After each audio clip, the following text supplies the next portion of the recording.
প্রিয়জনের কাছে সারপ্রাইজ পেতে কার না ভালো লাগে, আর সেটা যদি হয় স্পেশাল দিনে, তাহলে তো সেই দিনটা আরও অনেক রঙিন হয়ে ওঠে। তো কিছুদিন আগেই ছিল আমার জন্মদিন।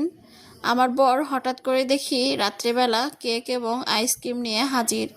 যদিও আগে থেকে কোনো প্ল্যানই ছিল না, যথেষ্ট বড় হয়েছি, এই দিনগুলো এখন খুব একটা কিছু মনে হয় না নিজের কাছে, কিন্তু প্রিয়জন বলে কথা, সে এই কেকগুলো এনেছে। আমার ছেলে তো আমার থেকে বেশি খুশি কেক দেখে, কারণ ও কেক কাটতে পারলেই মনে করে ওর জন্মদিন। যাই হোক, আমার টানেই হোক আর বাবুর টানেই হোক, যেটাই হোক, জন্মদিনটা ছোট করে পালন করা হয়েছে। তো আমার ছেলে কেক কাটার জন্য অস্থির হয়ে গেছে এবং সে বসে গেছে কেক কাটার জন্য এবং আঙুল দিয়ে তুলে তুলে খাচ্ছে। সত্যি কথা বলতে, ওর এই দুষ্টুমিগুলো দেখে নিজের এই দিনটাকে আরও বেশি স্পেশাল মনে হচ্ছে। এই যে ও এখানে গেম কার নিয়ে খেলা শুরু করে দিয়েছে, এর মধ্যে আমাদের কেক কাটার সময় হয়ে গেছে। একটু যে ফটোগ্রাফি করব তার কোনো জোর নেই, ও শুধু বলছে কেক কাটো কেক কাটো। তো যাই হোক, আমি বাচ্চাদের সাথে একটু ছবি উঠিয়ে নিলাম।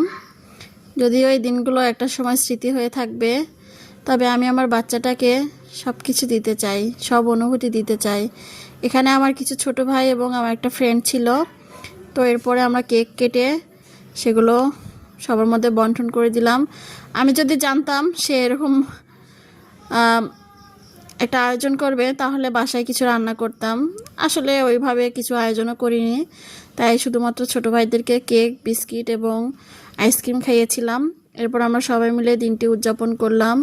সত্যি কথা বলতে, আমার ছেলে ভীষণ কেক খেতে পছন্দ করে, তবে কেন জানি এই কেকগুলো ও খুব একটা পছন্দ করেনি। যাই হোক, আমরা সবাই মিলে খুবই আনন্দ করেছি এবং দিন শেষে এই প্রিয় মানুষটাকে অনেক ভালোবাসি এবং আমার এই জেদগুলো সহ্য করে উনি।